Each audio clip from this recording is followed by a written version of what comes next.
Alright, folks, we are recording.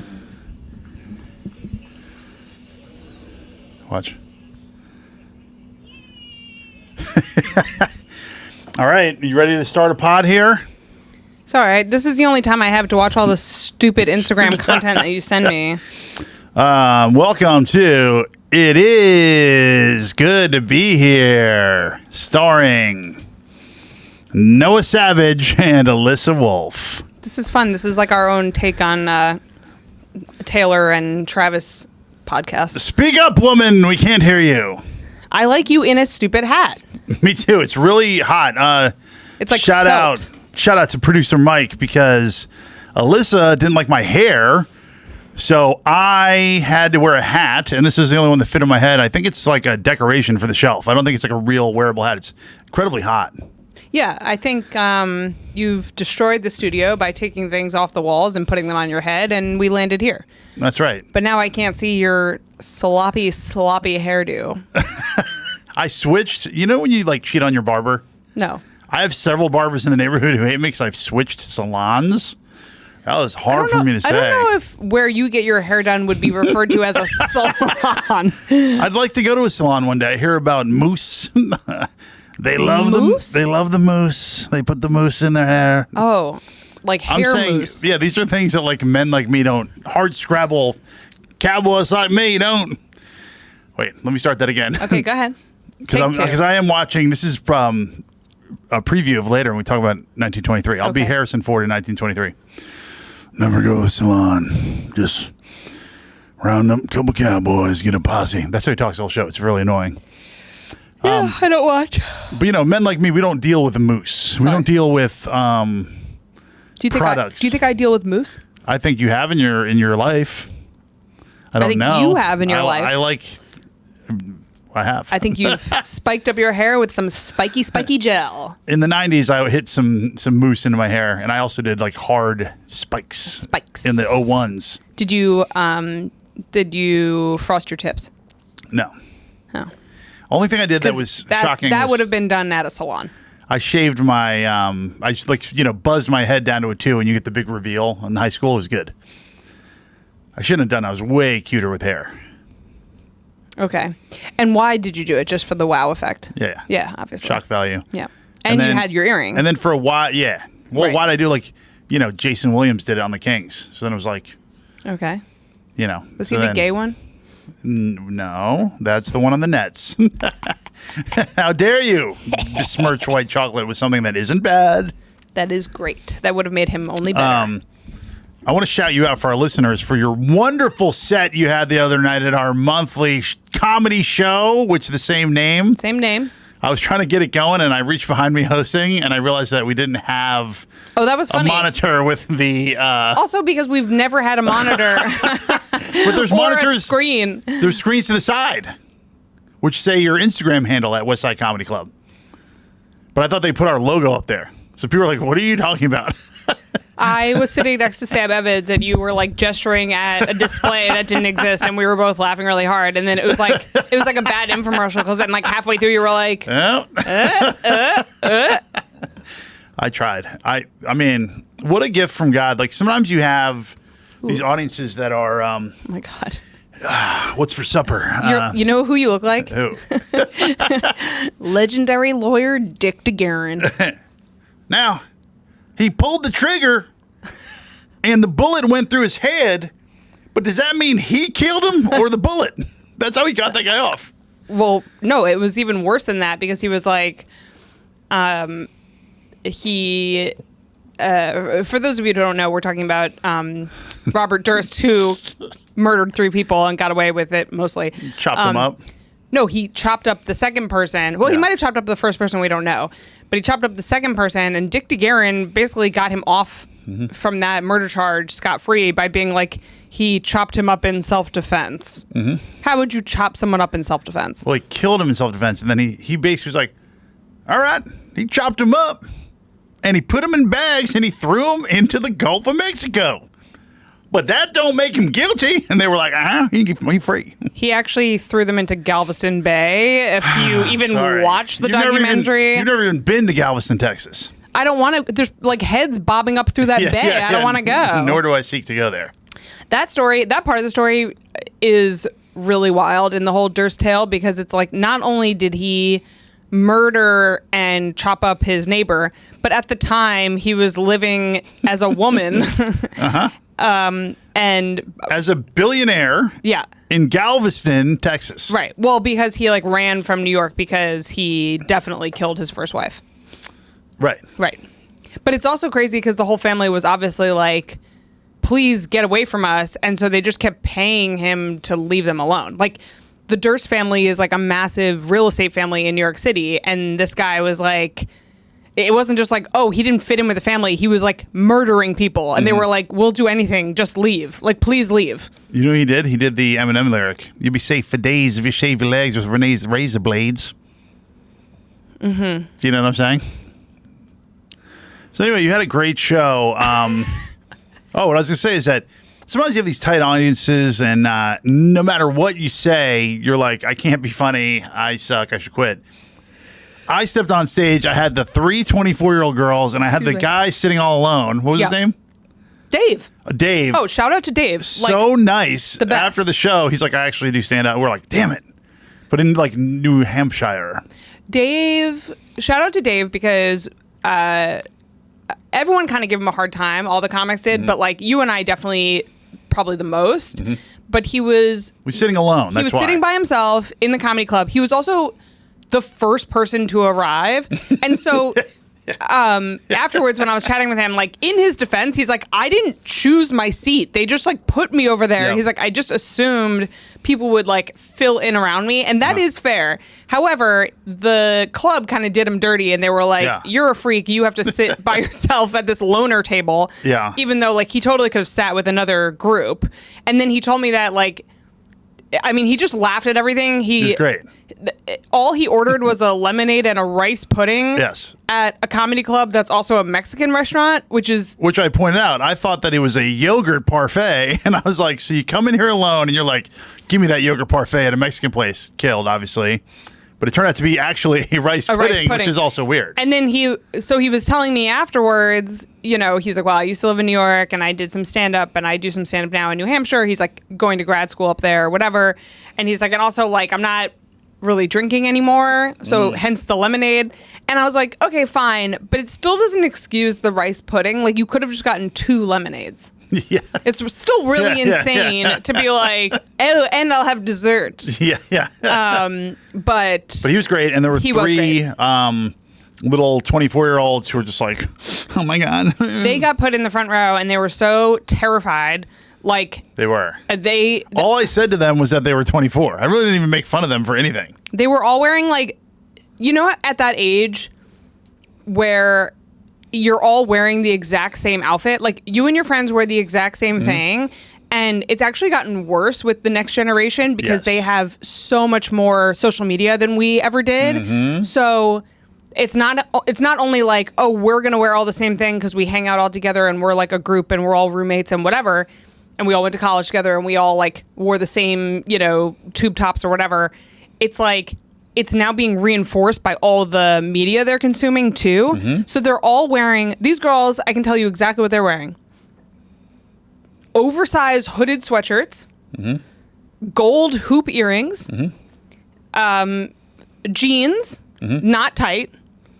Loose jeans. And Sambas or like some type of Adidas type of sneaker. Well, a couple years ago, you know, I'm looking at Dana's postings of her daughter, and it's all Jordan 1s. Right. And then I realized I must switch to New Balance because Jordan 1s have become 13-year-old girl sneakers. That's what they wear to like the bat mitzvahs. Yes, they wear like their dress, but with Jordans because they're cool, but they all wear it because it's almost like instead of being made fun of for being weird, I'm going to preemptively go, look, I can't be made fun of. I'm wearing the same shit as you. Like, whatever. It kind of sucks. Yeah, I mean, there was a big article about this in New York Magazine, like, earlier in the summer about, like, the rise of the West Village girl. And I know you don't like that video, but the article is, like, interviewing these, you know, women. I mean, they're really young. They're, like, 24 max. What do they look like? They all... They all look the same. They're all wearing a white t-shirt. They have like a uniform, and they're like finding comfort in the fact that everyone's going to be wearing this uniform. And it's like, I remember being in high school, college, middle school, and definitely when I was in my 20s, where the whole idea was, can I find something that my friends or like whoever I'm going to meet are going to be like, oh my God, where did you get that? like the craziest shoes, like the craziest top, like I wore a so weird much hat. I wore so much paisley in college. I got these shirts I thought were so funny with these big collars. That was bizarre, but I also did that to the But it's extreme. like I think back on our college times where it was like very much that Britney Spears inspired look of like a short, like Jean sporty skirt, you know, like a casual skirt, some sort of spaghetti strap tank, that was like layered over another tank, as if that's going to really like hide the fact that you've put on the freshman 45 like I had. Ugg boots. Yeah. Either Ugg boots and no underwear. Or crazy high heels, like for no reason. And like what a time. That was the look. Like, who do you and think a was choker. happier? Who do you think was happier in their 20s? Us being Hot Mess Express, I thought you were hungover. going to say you or me, and I was like, you. Oh, no. Equal. That's one of the main reasons I fell in love with you. And again, previewed 1923 on Paramount Plus. Love story I'll describe that's similar to ours. There's no way that could be one true. of the first things that I liked about you is I texted what you. I like about you. You really got big boobs. But not that. I texted you one time. But that's not all. No, yeah. One time I text you and you go, what are you doing? And it's like still really early. And you're like laying on the floor looking at the ceiling. I was like, yeah, dude. It's like rough out here. And then you came over and we lay on the floor together, which was really cute, actually. But generationally, we've all been laying on the floor since 1923. We're the drunkest generation in history, millennials. Because according to 2 memes I was shared. You're like, according to Will Smith of the Millennium. Like, if anyone ever like cited your sources and be like, according to this bookmark I found in a Starbucks trash can. That's what bibliographies didn't end up mattering so much after all. Ask Fuck Jerry. Okay, so Fuck Jerry. Yeah, a lot of stolen material there. But who do you think's happier? The Gen Zers who are all like clean and they like wax their faces and their buttholes or whatever, and they don't drink and they all wear tan unitards and work out and drink water. Or us, Hot Mess Express, hungover, 5 beverages at the desk, G-chatting, calling our friends on landline, being like, I can't afford a sandwich. Do you have any money? I don't know. But I think that our experiences build character. I think that if you've never been in a situation that was dark for some reason, either your own doing or not, I don't know how you like get to the other side. I don't know how you like become a real person. I also don't know how you have empathy for anyone, because if you're living your life only on the straight and narrow forever and always in all the sectors, I'm like, how do you... It's like the people, like we were just talking about this, but it's like with the weight loss stuff, right? Like people very openly discriminate against fat people like all the time, and it's really cringy and awful, but it's like because they're adopting this framework in their head that's like, oh, like I'm superior. Like if they just did something, if they just worked harder, if they, you know, they don't understand, like I struggle with my weight too. I used to be 7 pounds heavier. And it's like this like Dr. Demento, you know, boomer mentality of like, just eat less, like whatever. I think that, you know, if you're not going to drink and you're not going to party and you're not going to like destroy all your relationships and, but they're not going to even have relationships. But I'm saying, like, you need to have at least one bad roommate in your life that, you know, you were kind of both at fault. Like, you need to have some sort of, like, conflict. Yeah. Like, And also being in your 20s, like, is the time to do that because hopefully you're only responsible for yourself. Yeah, well, they also... Best case scenario, you're only responsible for yourself. I saw, like, Dr. Galloway, who loves making, like, headlines with these, like, loud statements. He was like, you should drink more. Go out and actually... His point was, like, make a mistake that might actually help your life. Like, if you date the wrong person a couple times, you might find the right person. If you... Right. Take a risk and, ask somebody out or, get too drunk at the holiday party and steal a bus and drive it down to a bar, then, I didn't steal it. Someone else was driving. I commandeered it with the Commandeered it? Commandeered. Yeah. You don't know military terms? How do you say that? Commandeered. Commandeered? You're a commandeer. You go back to the forest. Your pronunciation of certain things makes me think that I do have CTE? Yeah, or you're deaf. Also, I just watched this really stupid TikTok where she was at this like Thai restaurant and it's like all this like peaceful music playing and she's like about to eat her little like, noodle dish. Yep.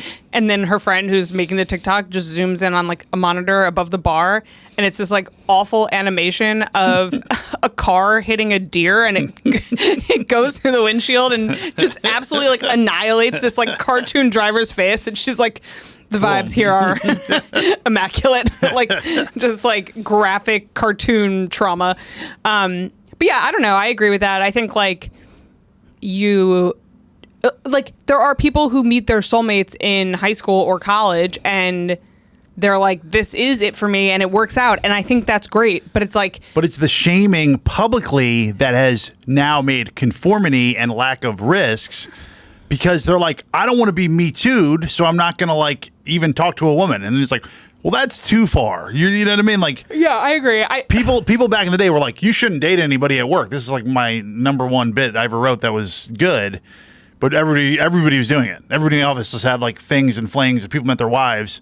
And now Gen Z is like, no, you really shouldn't. And it's like, well, you're there 50 hours a week. Like, yeah, that's where you're going to meet You just have to like tell HR and not be their boss and not do anything weird. You know what I'm saying? Or illegal. Yeah.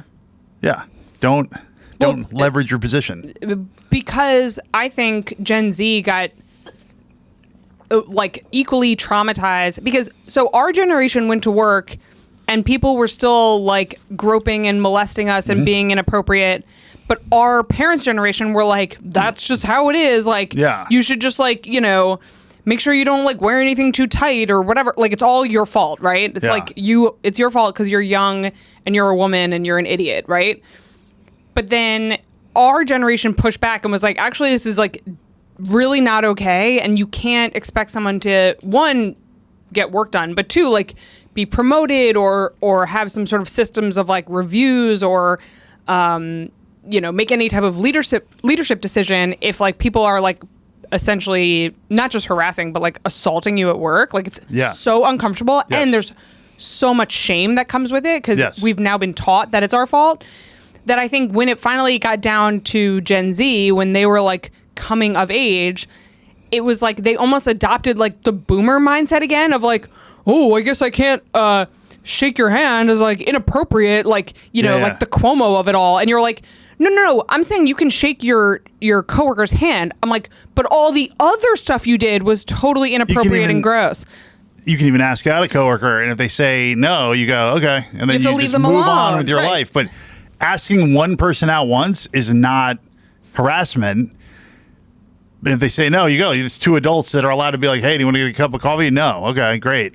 But it's like every single TV show, that's like office-based has some sort of love story that's a part of it because, of course, you're spending all this time with someone. And obviously in an office, I mean, we were just laughing about that Bob's Burgers clips where he's like imagining his life if he worked in an office and he's in a cubicle. But it's like, it's like that's what it is. You have inside jokes. It's very Pam and Jim. You have all the like wink winks. You have a common enemy, which is the boss. Yeah, you get to know somebody better than if it's like you're on, Swipe and you're swiping. And I'm sorry, you're on Swipe. You're on dating app Swipe. And what is Swipe's tagline? Better not wipe. Why wipe when you can swipe? Swipe is the name of like a toilet something. Yeah. That's disgusting. Yeah, it is. Swipe. So, but you're going to see somebody like they're tired, they're hungover, they're cranky, they're on a good day, they're on a bad day. And more importantly, psychologically, the closer you are, proximity is why you'll be friends with someone or date them. Right. As you know, doctor. Yeah, but I just think that like there are necessary boundaries that exist in the workplace which actually make it easier to connect with people, and just the like rhythm of the day. It's like you're going in the morning, you're having coffee together, or you're not having coffee and you're like, we're the people who don't have coffee. Like there's all of a sudden built-in moments to bond with someone, like not even romantically. Like I think that there are certain places that I've worked over the years where I still have like very strong friendships from those places. Yeah. And it's like, because shout out Dave Wassel. Okay. But it's like I can think of like a few of those where I'm like, yeah, because would we have become friends outside of that environment? Like maybe, but it's like the environment had us sort of like, you know, it's like a meet cute. You're like, oh, I'm going to get lunch. Oh, I'm going to do this. Oh, like, can you believe what this person, you know, sent over in an email? Like, can you believe... You're reminding me of something too. Yeah, but I just think like, or like even stupid stuff like the work politics of it all. It's like that's only fun to talk about with someone who's like living it with you. I totally agree. Now, you reminded me. I played basketball for the first time in 3 years yesterday. And I played 2 games at 21, and I realized after the first game there were some Europeans in there, but I realized I was playing with a bunch of high school kids. Creep. Mega creep. Because one guy goes, yo, guard that grown-ass man. And also there were a lot of high school kids I'm getting oohs and ahs for like making layups and like not cool stuff. I heard from some of those children that you didn't make a lot of layups. I missed a lot of layups, but I also made a lot of layups because the quality of basketball at the park is awful. Right. And I am a professional. So, you know, was I dominating? Kind of. I should have dominated more. But the point is, what bummed me out was I'm making teams and I'm going, all right, we got 4. Who else? You? I go, what's your name? And he's like, Malik. I'm like, all right, you're on my team. You 3. Nobody else said, what's up? This is my name. One guy had ear pods in while playing. Really bummed me out. He was probably like on a call. Yeah. He was like, with who? The principal? Like he's 16. But he had ear pods in. Maybe they were in college, not. Maybe he was like listening to a lecture. Tell. They could have been 16 all the way up to 27. I have no clue. How old do you think they thought you were? 80? Old, like 29. You know, like. But they, one team had 5 guys, so they were waiting to play with their 5, which is also a bitch ass move. But some girl was waiting. Why? Why can't you just like play with your homies? You can, but a real baller goes, oh, I can get on now. I'll get on now, and you forsake your friends and step on their throats. But that doesn't make any sense. I want to play with my friends. I know, girl. So there was a girl who wanted to play because we only had 4, and I was like, it was literally like the scene out of White Man Can't Jump. She's like, I could play, and I'm like, I'm fine with that. I was wearing a Caitlyn Chen shirt that I had made, so she gets in the game, and you had that shirt made. Well, no, I ordered it off the website. So, like, God, you're becoming creepier by the second. I thought you were supposed to support the WNBA. Now I'm a creep? Whoa! Because I thought you were making it special, and that would be weird. I got to pick the color. I'm trying to tell a beautiful and inspiring story. Oh, I'm inspired. Go ahead. All right, so this girl's wearing jeans. She's a little bit bigger. She's got Jordans on. She's like, I could play. I was like, what's her name? She's like, Skylar. I'm like, but everybody calls me Sky. I'm like, great, whatever. Comes in the game, bangs 2 threes, hits a layup. We go up 12-2 on the boys. The guy's trying to like isolate her and go around her. He can't do anything. We win the game. All her friends are like, woo! Like it was a great moment. Also, like, just as an aside, I never understand that when people are like, oh, my name's Skylar, like, but everyone calls me Sky. I'm like, well, that's already a part of the name. You don't understand nicknames now? No, I do, but I'm saying like, yeah, like if someone's like, oh, my name's Matthew, and people call me Matt, I go, yeah, I understand. That's common practice. Wait, but I have to tell you the end of the punchline of the story, which is that I'm texting John Anderson afterwards, and I'm saying it's exactly like, have you seen White Man Can't Jump, the original? Yes. You ask like, me this every pod. They're like, give him the chump. Take the chump. They're like, nah. So then I text John Anderson. It was like, female White Man Can't Jump. And that guy's name is Billy Ho. So he's like, yeah, Lily Ho or something. And I'm like, that should have been the remake. Is that instead of being white as a punchline, it's a girl who dominates. Yeah, I saw Juana Man. Whoa, take it easy, trans. Did you see Juana Man? Of course. Oh. I've seen every basketball movie ever made. It's a good movie. Doesn't hold up. Very offensive. The premise is offensive now. Now, like are you things. going to tell me about 1923? Because I have prepared a very special quiz. Well, do you want to talk about that first or the Karen moment in the park? Because I thought it was interesting. Oh, we can talk about that quickly. All right. So we go to this park every day, which we call the monument because it is the Nobel Peace Prize monument that now we just like draw on with chalk and like throw balls off of. And there's 20 kids on scooters scooting around. It's a great park. It's New York. Yeah. So we go there and there's this grassy knoll that's been shut down for like 9 months now. Easily. Yeah. The length, this is the lawn. Okay. It is 6 inches long, and there's a sign that's like newly seeded grass, keep off. But it's been there for months. It's actually like 2.5 city blocks long. It's really big. Yeah. It's like very much like it's a lush. run. Yeah. And there's another one like on the top side of like where the museum is. Like there's two where it's like people are looking for green space. Obviously. That's the point of the park, right? But they hung up a sign. It's a lot like COVID and the lockdowns. They hung up a sign that's like newly seeded grass, keep off. But you can look at the grass and go, there's nothing newly seeded about this. This thing, if anything, needs a mow. So I take the kids on there all the time. I don't care. And I'm like... Also, everyone does. Like, to be fair, like, I see people... You're not supposed to have your... I don't see a lot of people on there. Oh, I do. Yeah. You see people with their dogs. They're not supposed to have their dogs off leash. They're not supposed to have their dogs off leash. People playing games, like, you know, some kid wants to play Frisbee or whatever. Like, it's that kind of space. And it's like, if you have a sign up that says keep off newly seated, you know, since March. But we're using our brains and going, it's not newly seated. It is fully grown in. Like, walking on it isn't going to do anything. So our beautiful little munchkin of a daughter, Pearl, is like in there, and then she kind of goes into the planted area, which is just a bunch of other kind of grass. And I'm obviously like moving her out of there, but onto the grass. And some dumb lady is like, you know, you're not supposed to be in the planted area. So I just go, oh, do you work at the park? And then some other lady comes up behind her and goes, they did just plant in there. I'm like, what is this, a freaking coalition here? My only thing was, if you're going to, first of all, especially that day, because it was really nice out, I had seen people in there the whole day. Like, every time I came back or forth to our apartment, I saw different people on there. Not to mention all the people I see smoking, littering, peeing, and pooping. if it was newly seated, we wouldn't go on there. They just haven't removed the sign. Right. So, whatever. Also, like, I'm very close personal friends with the security guard at that museum.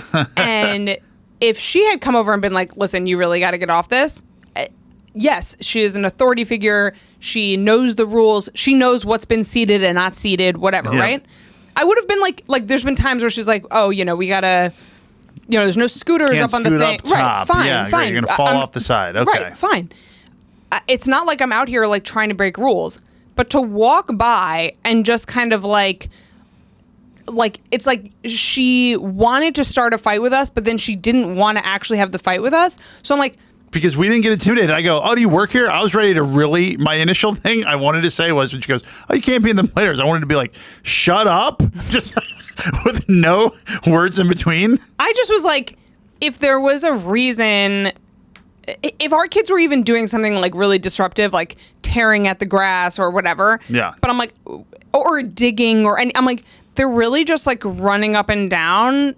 Like, right, are you telling me for that approximately 4 minutes? Like, no one's gonna last longer than that. So I'm like, if the grass isn't durable enough to handle 2 toddlers running for 10 minutes, then what are we doing here? Also, like, I thought that was the point of parks, is to like run around with your kids and shit. Also, I'm like, you don't work here, bitch. I'm like, there's literally a pile of human feces, like. Yeah, I know, and in New York, there's a dude jacking it behind a dumpster. No, but especially in that park, I just passed it and I was like, okay, so someone's pooped here. Obviously, no one's going to deal with that because it's deeply disturbing. Yeah. Also brings up like a bunch of issues around the fact that there's like no public restrooms in New York. But I'm like, you can't come at me at a park that is riddled with human feces and be like, oh, they just planted that. I'm like, oh, are we at your grandmother's house? Yeah, like, what are you talking about? She didn't want nothing once I was like, oh, I'm going to be hostile to you. Like, shut up. Asshole. Sometimes people, I'm always like amazed because there's so many people that I meet daily who are just like awesome and like are like renew my sense of everything.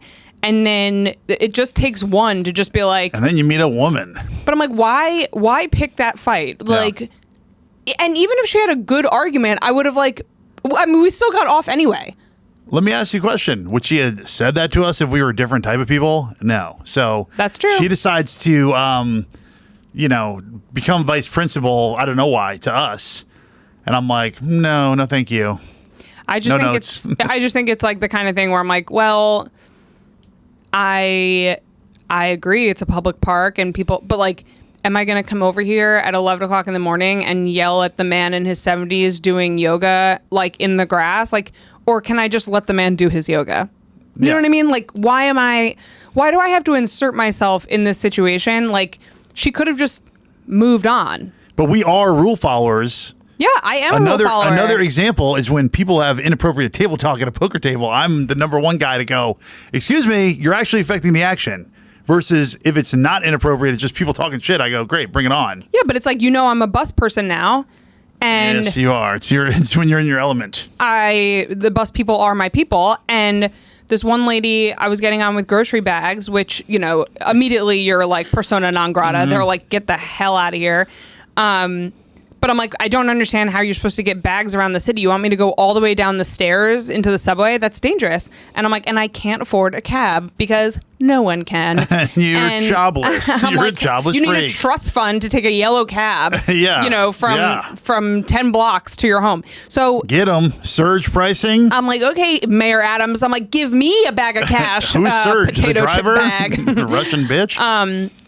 But I was getting on, and I had like 2 or 3 bags, and I was like, I just put them down so I could pay my fare again because I'm a bus person. I'm of the people. I don't fare avoid. Yep. Or whatever. And this lady, I mean, the second I put my bags down, she goes, you can't just stand there. Obviously. Yeah. I'm not going to stand next to the driver for his entire route. Are you like, that is full blown crazy. Yeah. And I actually, because I am aware of my surroundings, I knew that these 2 people were getting on behind me who were sight impaired. So I was like, what does that mean? They blind? Yeah, but like, I don't know how blind they were. Like, they had sticks and whatever. So because I was aware of their situation, I was like, even more, like, I was looking at how crowded this bus was, and I was like, I'm going to just go all the way to the back exit because I don't know how well these people can see, and I want to make sure they're seated before, because the bus like lurches forward. It's like kind of intense. So I was like, this woman was sitting there just looking for someone to yell at. Yeah. She couldn't wait. That's how you people are. You. Me? You women. Yeah. What are you talking about? I'm trying to make a sexist comment here, but you're not even hearing it. Oh, well, I think that's dumb. Kind of like you. All right. Do you want to tell me about your dumb show so that I can show the world how dumb you are with my good quiz? Oh, wait, but real quick. What happened to that water you snuck in here? You can have it. Because we have a little bit of time, and I have to sneak in another. Let's do 1923, but then I have another. We got to talk about the alien craft. Talk about the alien craft now, because I'm already tired of talking about it. Okay, so this is going to be a good two-way conversation. I feel like Marco Rubio. I'm like, what? Because you don't believe there's an alien craft? So your boy, some doctor is this good ASMR? Yeah, but not for the reasons you want. I'm like one of our kids taking a sip out of seltzer and like backwashing into it. One of the best Bernie Mac bits is he does an impersonation of a little kid drinking out of water, and he's like, and he's like, it's so fucking funny. There's an object, an interstellar object, hurtling its way towards Earth, little lady. And a Harvard scientist thinks that it may be a nuclear-powered alien craft, because for it to reflect that much light, would have to be the size of Manhattan. Okay, Noah. Yeah. As I've told you, when you've brought this up to me countless times over the past week and a half, Yeah. I don't care. Yeah. If the end of the world is here, you know what I'm What are going you to gonna say. do? What are you gonna do? Say bye-bye, night-night. Are we going full orgy mode, or what are we doing? No, I'm just out of here. What are you kidding me? Just hold hands and kiss as it hits us? Yeah, I don't care. All right. It's kind of like that song by the Locks. What's that song? Sing it. If you had 24 hours to live, what would you do? Yeah, Where would yeah. you hit? If I had 24 hours to kick the bucket, fuck it. I'd probably lick simp and Nantucket. That's right. One guy robs a bank. What's the point of that? You got money. For like Also, an it's hour. fun. Yeah, it is. That's true. I mean, you know. So that is kind of my question. What would you do? I think we should buy a couple guns and seeds in case there's an apocalypse. Absolutely not. And again, that would totally defeat my plan of attack, which is Be dead? be gone. Goodbye. I'd rather be dead than be an alien slave. That's what I'm saying. So why would you even stick around? Just to see what happens, because it's interesting. I fully believe, and I know that you're going to think this is crazy, but this will be a viral clip if the aliens do come. That was me burping, not making a smug face. Yeah. You're like you're already in a gaseous state, but now you're gonna like get zoomed up into the alien spaceship. They're gonna put so many tubes in you. They're gonna be like, ew, what is Number this? one, what you don't understand, again, because you didn't take physics, and you don't understand this type of advanced math and shit. I haven't looked at the camera enough this episode. Sorry, I just yawned again. Yeah. Well, you're not going to be yawning when there's aliens here. But No, I'll be dead. there's over 1 billion galaxies that we know of, okay? We've only discovered... Yeah, I've seen Men in Black. Yeah, we've only discovered... Okay, the documentary Men in Black. We've only discovered 3 interstellar objects, period, counting comets, whatever, that have come from another galaxy. Okay. So within 2 months, we're going to know what this thing is. And if it's an alien, guess what? I hope our subscribers go up due to this clip. Okay. Well, that's for all you single men out there, that's what marriage is like. The most interesting thing that ever happened in humanity, and you're like, No, I'm gonna show you what marriage is like. Okay. Okay, go ahead. You try to tell me something. I'll be you. You'll I be met me. this. No, you'll be me. Try to tell me something. I will. I met the better. What? That is what it is. What? I met this lady on the bus. What? I'm like, Noah, I said the aliens are here and they want to see your beehole. Every part of marriage is just me telling you something really important and you screaming what, even though we don't even live in a big apartment. Like, it's going to be so bad when we're actually in a house because we're going to morph into... This is how you like, talk, though. the elderly Muppets. We're going to be like, ah! But this is how you... All right, there's a 2 kids screaming in my Statler and face. Waldorf. And then you're putting stuff in our stupid low fridge and you're like... No, And then I go, what? No, You're no. faced the other way and you're in a corner. No, my friend. Learn how to project. No, what happens is that you get home and both kids are like attacking your face and you're like, ALyssa, I just wanted to tell you about this Harvard guy who like very much also believes it's an alien spacecraft. And I'm like, what are you talking about? And you're like, sorry, you can't hear me over our kids. And I'm like, that's not what I was questioning. 3-Eye Atlas is the name of it. Pretty cool. Okay. Pretty cool stuff. I can't wait till it's just like revealed to be like, you know, Like something that fell off of like Elon Musk's car. They're like, lens was a little smudgy. It's just not anything. All right, let me tell you about 1923, starring Harrison Ford and who's the lady we love? Helen Mirren. She's the mom. Do you love her or no? We love. Yeah. She's great. She's Irish. She talks like this. And She's British. But she's Irish in the show. She's I an thought it was actress. based in America. Yeah, they're immigrants. Oh. Heard of them? This is pre-ice. You could just move to the west and kill Indians. So they're doing that. They have a big ranch. That's not the point. I wanted to tell you about the love story. There's one part. I was watching the show and I'm bored as shit. I'm like looking like you and I'm going, I can't. Can I tell you something? I didn't Yeah. even know this show existed. That's how. It's a prequel to Yellowstone. Use your head. Yeah, Use your head. When I hear Yellowstone, I think of the park, and I think of Cold Stone Creamery, and then I get hungry. And you think of Yogi Bear. Well, kind of. So the Where is Yogi Bear? Yogi Bear? He's Yeah. out there. You just like Watch don't out. hear about him. People don't picnic as much. Gen Z. And sometimes I think that Yogi Bear is like with Scrappy Doo. Do you know what I mean? They are. They're all together. Are they? Universal Studios. Universal Studios. Are they with the Animaniacs? We went to Universal Studios because my mom didn't want to go on roller coasters. They don't have roller coasters? They have these Do they rides. Still, does Universal Studios still exist? Listen to the God and learn. So you go on these rides where there's like a screen. I mean, this is the 90s. And then your chair would just go move, and then the screen would be like a ride. So it's like it was just like a simulation. Yeah, we thought it was fun. Okay. So in 1923, the story that I like, it's hard to even like tell you the story now that your whole vibe is just bored and very. You've been talking to me about this description of the show you're going to do. So between that and the alien one of the spacecraft, sons, I'm just trying to keep my endurance level up for all these good stories you're telling me. You do have to listen to a lot of shit you don't care about in marriage. That's true. That's a two-way street. Who are you telling? Yeah, I know. I'm agreeing with you.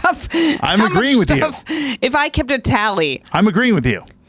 So I do keep a tally. It's in my journal. One of the sons is the rugged American who was just in World War I, and now he's become a hunter, a bounty hunter. He goes, the camp is getting attacked by a lion. He goes and kills it, whatever. A lion? A lion or because he's in Africa. He's doing this professionally in Africa. So they're building a railroad. Hyenas are attacking the workers. Like, what is the lion doing in Yellowstone? So I can't decide if this guy is a bad actor. Yeah. He's really hot, and he's a little bit. Who is it? I don't know, but he's who's the dude who was hooking up with McSweeney or whatever? McSweeney. What? He's one of these blonde hot guys. He looks like Tracker. He could be one of those guys, but he's not Tracker.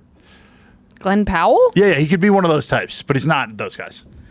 Looks exactly like him. Okay. So he's got this scene where he gets attacked by a lion and they're stitching him up and his chest is out and it's like he's like almost like a little too jacked for 1923.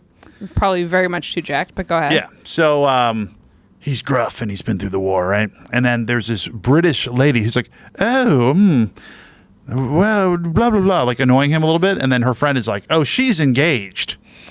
So then, of course, she runs away from her wedding and hops in his Model T. And she's like, promise me it'll always be an adventure. And it is an adventure because they have to hide in a tree. They're getting attacked by lions.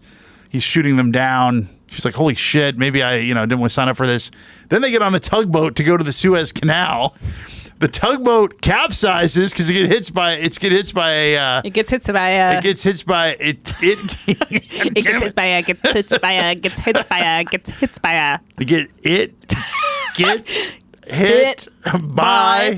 a ghost ship, which is gets hit by a.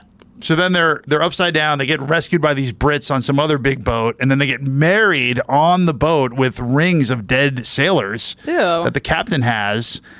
And of course, they can't wait to bang. They're banging through the whole show. They're banging on the beach. They're banging in the boat. I'm crying. So romantic. It reminded me of me and you. I loved it. Okay.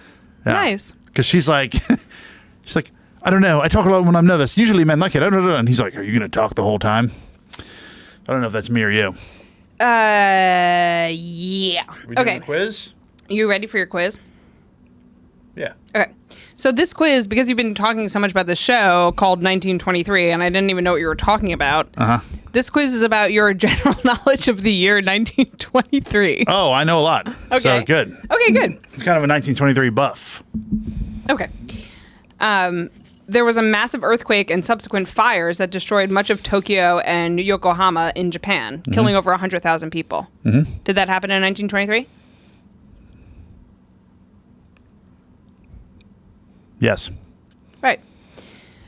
Hitler and the Nazi Party attempted a failed coup against the German government. Yes. And do you know what that was called? The Weimar. No. What? What was it called? The Beer Hall Putsch. Oh, yeah. FDR was elected president. No, he's a little later than that. That's right. Do you know what year? So I know he was in there in the 42. He had 4 terms. It was like 12 years. So like 28? 32. 32? Yeah. One more. Who won the World Series? The Yankees. Noah, let me run the quiz. Sorry. Was that one of them? Yeah. Ask it again for a clip. In 1923, the Yankees won the World Series. Yes. And what World Series did they win? Like what number? What number? I'm going to go with they won the 28th World Series. No. Like for their own, Oh, how many for their franchise? Yeah. It was their 6th. First. Okay. Amelia Earhart flies solo across the Atlantic Ocean. No, that happened in the 30s. Yeah, 1932. Damn, your boy is nice at 1923. Okay, Walt Disney Company was founded by Walt Disney and his wife, Daisy. Can I use a 50-50 here? No. It's already a 50-50. It's yes or no. I'm going to say no. It was 1918 when that was founded. No, he did found it in 1923, but it was with his brother, Roy. Roy Disney. Let's see if I okay.